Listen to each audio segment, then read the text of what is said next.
Philip యాకర్మ్యాన్ ఈయన ఎవరు అంటే జర్మన్ అంబాసిడర్ టు ఇండియా.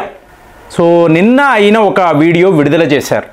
ఈ వీడియో ఎంత వైరల్గా సర్క్యులేట్ అవుతుందంటే ముఖ్యంగా అమెరికా, యూకే, కెనడా ఈ దేశాలలో కీన్గా ఈ వీడియోను వాళ్ళు అబ్జర్వ్ చేస్తున్నారు.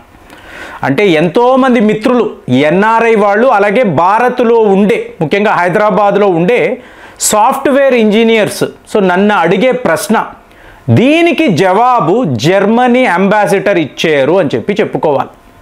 ఇక్కడ ఒక విషయాన్ని గమనించాలండి, భారత్ యొక్క టాలెంట్, దీనిని మనము విస్మరించకూడదు.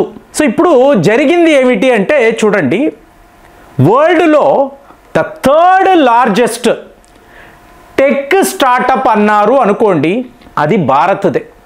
అంటే దగ్గర 25 లక్షల మందికి ఉద్యోగాలు స్టార్టప్స్లోనే, వేరెక్కడ కాదు, వేరే ఏ రంగము కాదు, స్టార్టప్స్లోనే మనము 25 లక్షల ఉద్యోగాలు ఇవ్వగలిగాం. అలాగే మీరు చూసారనుకోండి 3000 రిజిస్టర్డ్ స్టార్టప్స్ అండి, రిజిస్టర్డ్ స్టార్టప్స్, 456 ఇంక్యుబేటర్స్. సో ఇదేం చిన్న విషయం కాదు, మనది చిన్న దేశము కాదు. కాబట్టి భారతీయుల టాలెంట్ ప్రపంచ స్థాయిలో అందరూ కూడా గమనిస్తారు. సో డొనాల్డ్ ట్రంప్ అనే మూర్ఖుడు ఇది ఏమీ ఆలోచించకుండా జస్ట్ అమెరికన్స్ను ప్రసన్నము చెయ్యాలి, ఎలా చెయ్యాలో తెలియక, ఒకవేళ తెలివైన వాళ్ళు చెప్పినా వినక, అంటే ఉంటారు కదా మేధావులు, వాళ్ళు చెప్తారు, ఒరే నాయనా ఇది ఇలా ఉంటుంది, నువ్వు వినాలి అంటే నువ్వు ఎవరు నాకు చెప్పడానికి, అహంభావం, గర్వం, అది ఇప్పుడు ఇవాళ అమెరికా కొంప ముంచుతుంది.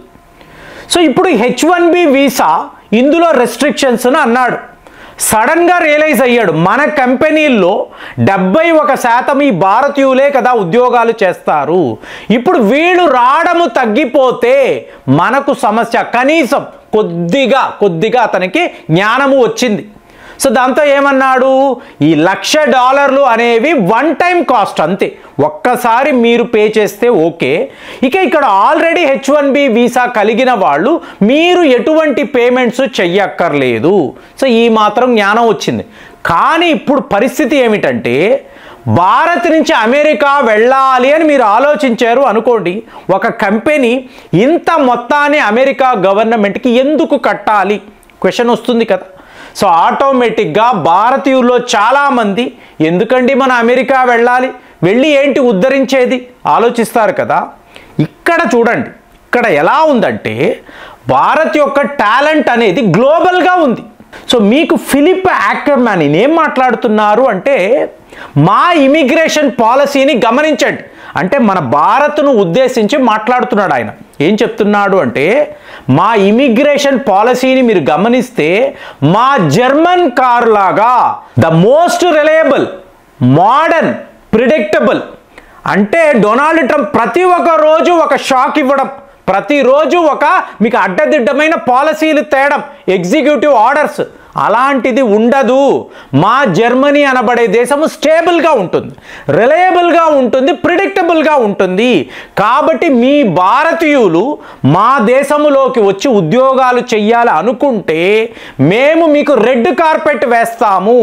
ఇండియన్ టాలెంట్ ఎలాంటిది అంటే చూడండి, షాకింగ్ వార్త చెప్తున్నాడు, మా జర్మనీలో పెద్ద స్కిల్డ్ లేబర్ ఉన్నవాళ్ళు వాళ్ళకన్నా ఎక్కువ భారతీయులు సంపాదిస్తున్నారు. అంటే జర్మన్ ఇంజనీర్స్ వాళ్ళకన్నా మీ భారతీయులే ఎక్కువ సంపాదిస్తున్నారు. ఇతని గురించి చెప్పాలి అంటే ఢిల్లీలో మెట్రో రైడ్ చేసినప్పుడు మా జర్మనీ కన్నా ఇక్కడ ఢిల్లీలో మెట్రో బాగుంది అని చెప్పినవి. అంటే ఫస్ట్ టైం జర్మనీ లాంటి ఒక మోడర్న్ కంట్రీ కన్నా భారత్లో మెట్రో బాగుంది అని ఒక విదేశీయుడు చెప్పడం ఎప్పుడు మెచ్చుకోరు కదా. మెచ్చుకున్నప్పుడు మనం మెట్రో గురించి మనం రియలైజ్ అయ్యాం. ఇప్పుడు హైదరాబాద్ అనండి, ఢిల్లీ అనండి, ఇక్కడంతా మీకు ముఖ్యంగా కల్కట్టా ఎలా ఉంటుందండి, ఆ మెట్రో రైడ్ అద్భుతంగా ఉంటుంది. కానీ ఏ రోజు మనం రియలైజ్ అవ్వలేదు. ఇవాళ విదేశీయులు వచ్చి చెప్పేటప్పటికీ ఓహో మన మెట్రో ఇంత బాగుంటుందా, ఎల్ఎన్టీ వాళ్ళు ఇంత బాగా వీటిని ఈ నిర్మాణము చేశారా అనిపిస్తుందా.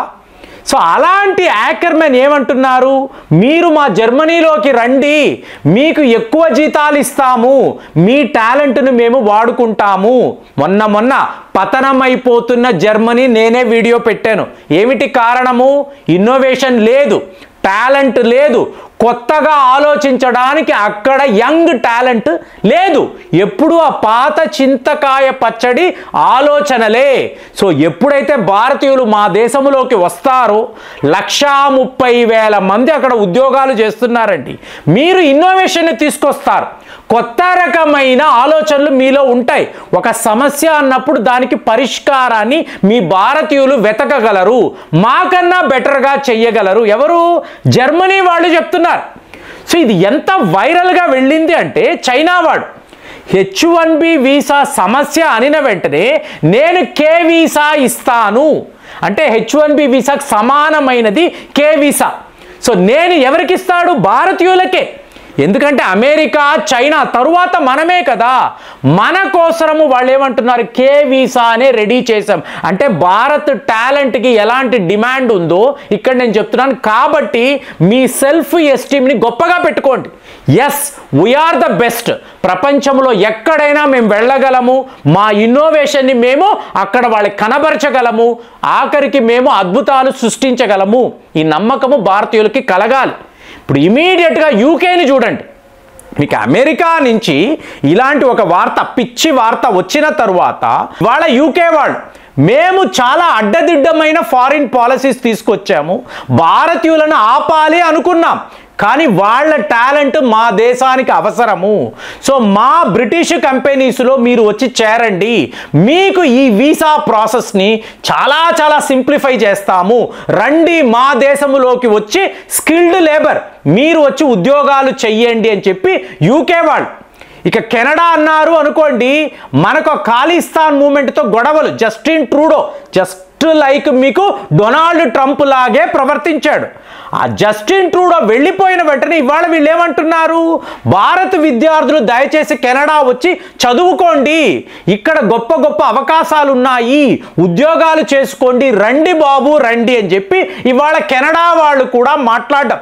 అంటే ప్రపంచ స్థాయిలో అడ్వాన్స్డ్ కంట్రీస్ అని వీళ్ళని చెప్తున్నాము. వీళ్ళందరికీ కూడా ఇండియన్ టాలెంట్ కావాలి. మనము ఒక్క అమెరికా మీద ఆధారపడిపోయి ఈ H1B వీసా ఉంటేనే నా జీవితము, లేకపోతే నేను బతకలేను, ఇలాంటి వాళ్ళు కూడా, ఇలాంటి మెసేజ్లు కూడా నాకు వస్తూ ఉంటాయి. అలా కాదండి, మీరు మీ టాలెంట్ని నమ్మితే, కొద్దిపాటి ప్రయత్నాలు చేస్తే, ఇప్పుడు రష్యా వాళ్ళు ఏం మాట్లాడుతున్నారు, 10 లక్షల మంది భారతీయులు మాకు కావాలి, మా ఫ్యాక్టరీల్లో, మా ఇండస్ట్రీస్లో మీరు వచ్చి ఉద్యోగాలు చేయండి. ఎందుకు అడుగుతారండి? మిడిల్ ఈస్ట్ చూడండి, ఇజ్రాయెల్ 1,00,000 మంది కావాలి. అంటే ప్రపంచమంతా కూడా ఇండియన్ టాలెంట్ అనేది కావాలి. అది సెమీ స్కిల్డ్ లేబర్ అనండి, లేదా స్కిల్డ్ లేబర్ అనండి, ఇన్నోవేషన్ అనండి, కొత్త రకమైన ఆలోచనలు అనండి, ట్రెండ్ సెట్టింగ్, ఎక్కడైనా కూడా ఈ భారతీయుల యొక్క టాలెంట్ అద్భుతము. అంటే తక్కువ జీతానికి ఎక్కువ పని చేస్తారు. వాళ్ళందరూ ఏమిటి, తక్కువ పనికి ఎక్కువ జీతము డిమాండ్ చేస్తారు. ఇదే అమెరికాలో ప్రాబ్లం. కాబట్టి అమెరికన్ కంపెనీస్ అంతా ఏంటి, ఇండియన్ టాలెంట్ను మేము విడిచిపెట్టలేము, వీళ్ళు లేరు అంటే మా కంపెనీలే ఉండవు, కాబట్టి మేము ఏకంగా భారత్ వెళ్ళిపోతాం, అక్కడ కంపెనీస్ పెట్టుకుంటాం, వీళ్ళ టాలెంట్ను ఉపయోగించి ప్రపంచ స్థాయిలో పెద్ద పెద్ద ప్రాజెక్టులు తెచ్చుకొని మేము లక్షల కోట్లు గడించగలము. సో డొనాల్డ్ ట్రంప్ లాంటి మూర్ఖుడు ఇలాంటి ఒక నిర్ణయం తీసుకుంటే మా ఆల్టర్నేటివ్ ఏమిటి, ఇండియన్స్ను ఎక్కడెక్కడ ప్లేస్ చేయాలి, మేము భారత్లో ఎక్కడెక్కడ కంపెనీలు పెట్టాలి, ఇదే వాళ్ళు ఆలోచిస్తున్నారు. అమెరికా అన్నా యూరోప్ అన్నా గుర్తుపెట్టుకోండి, వాళ్ళు చాలా తక్కువ పనులే చేస్తారండి, కానీ మీకు జీతాలు మాత్రం చాలా ఎక్కువ కావాలి అంటారు. మనం అలా ఉండదు, తక్కువ జీతానికే ఎక్కువ పని చేస్తాము. ఇదే మన యూఎస్పీ. దీన్ని గుర్తుపెట్టుకుంటే భారతీయులకి ఎక్కడా తిరుగుండదు. ఇన్నిన్ని దేశాలు మీరు మా దేశాల్లోకి వచ్చి ఉద్యోగాలు చేయండి అంటే మనకున్న టాలెంట్ను మీరు ఎలా చూస్తున్నారు? కామెంట్స్లో రాయండి. మళ్ళీ వచ్చే వీడియోలో కలుద్దాం. జై హింద్.